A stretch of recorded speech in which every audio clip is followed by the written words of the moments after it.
Karnataka state में भारतीय communist party की ओर से मुहिम चलाना शुरू हो गया है।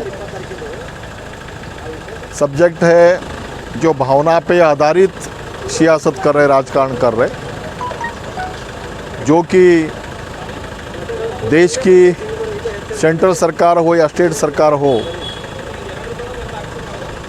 वो विकास का कार्यक्रम सामने रख के सियासत राजकारण करने की बजाय श्रद्धा और भावनाओं के आधार पर सियासत कर रहे हैं।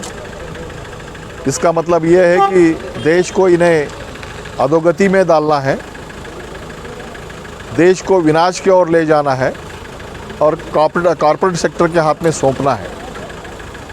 इससे देश के तमाम विज्ञानवादी और विकासवादी जो अवाम है, विकास के बगैर यहाँ पे जीवन नहीं चल सकता।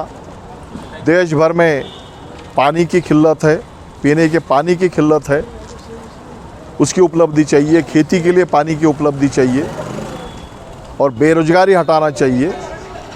शिक्षा बर्बादी की ओर जा रही है, वो एक बहुत बड़ा बिजनेस सेक्टर बोल के चेंज होने की वजह से सरकारी शिक्षण व्यवस्था पूरी तहस नहस बन रही है।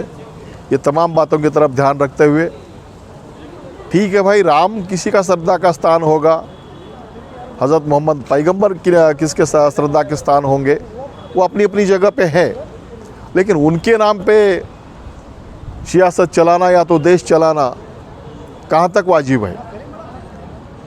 नाम पे चलाने दो, ये हमारे ही है, हमारे श्रृंखला में ही रहेंगे। ये दूसरे के अधिकार इसका मानना नहीं है, दूसरे को अधिकार नहीं है इनको मानने का।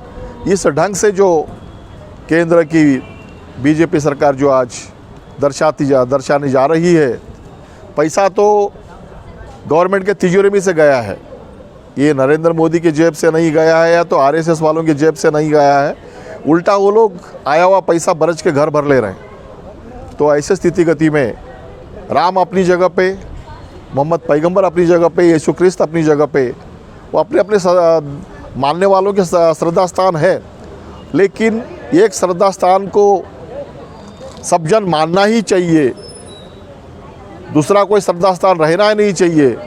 इस स्थिति गति पे देश का माहौल बिगाड़ने का जो काम आरएसएस बीजेपी ने लगातार करके देश में जहर घोलने का काम कर रहे हैं, इनको किस किस हद तक समाज और न्यायालय इनको चपराक नहीं दी। जो बिल्किस बानो का केस है, रीओपन करके उनको जेल में ठूसने का काम हमारी सुप्रीम कोर्ट डायरेक्शन देती है और ये लोग भगा देते हैं उनको। जो बीजेपी की सरकार है इसकी गुजरात की, इन लोगों को भगा देते हैं, हो सकता है इनको बाहर भी भेजे होंगे। मेरा कहना यह है कि भाई उनको बाहर लाने के बाद में जो लोग फूल मानाए पिलाए उनको, जो मिठाई बांटे हैं, उनको दोषी करके अंदर डालिए ना। वहाँ की जो गुजरात सरकार ने विधानसभा में प्रस्ताव रखा, ये इनका चाल चलन अच्छा है, इनको बाहर छोड़ सकते, उस आधार पर जो निर्णय लिए हैं, वो निर्णय लेने वाले भी इसके दोषी हैं। उनका चाल चलन कैसे अच्छा रहता है? जो 7 लोगों की हत्या किए हैं और 11 लोग एक ही महिला के ऊपर लगातार बलात्कार किए हैं। महान बात यह है कि वो महिला जीवित रह के लड़के आपको जेल में ठूसने का काम कर रही है। आपको ना तो स्वर्ग में जगह मिलेगी तो नर्क में जगह मिलेगी। जो आप लोग मानते हैं ना स्वर्ग नर्क, आपको दोनों जगह भी जगह नहीं मिलेगी। आप अदर ही लटकते रहेंगे।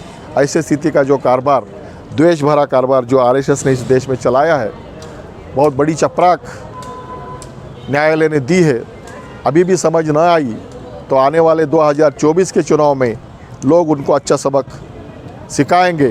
ये बोलते हुए मैं ये कहना चाहता हूँ कि देश की आवाम विज्ञानवादी दृष्टिकोण से और समतावादी दृष्टिकोण से पूरे देश के नागरिकों को देखे।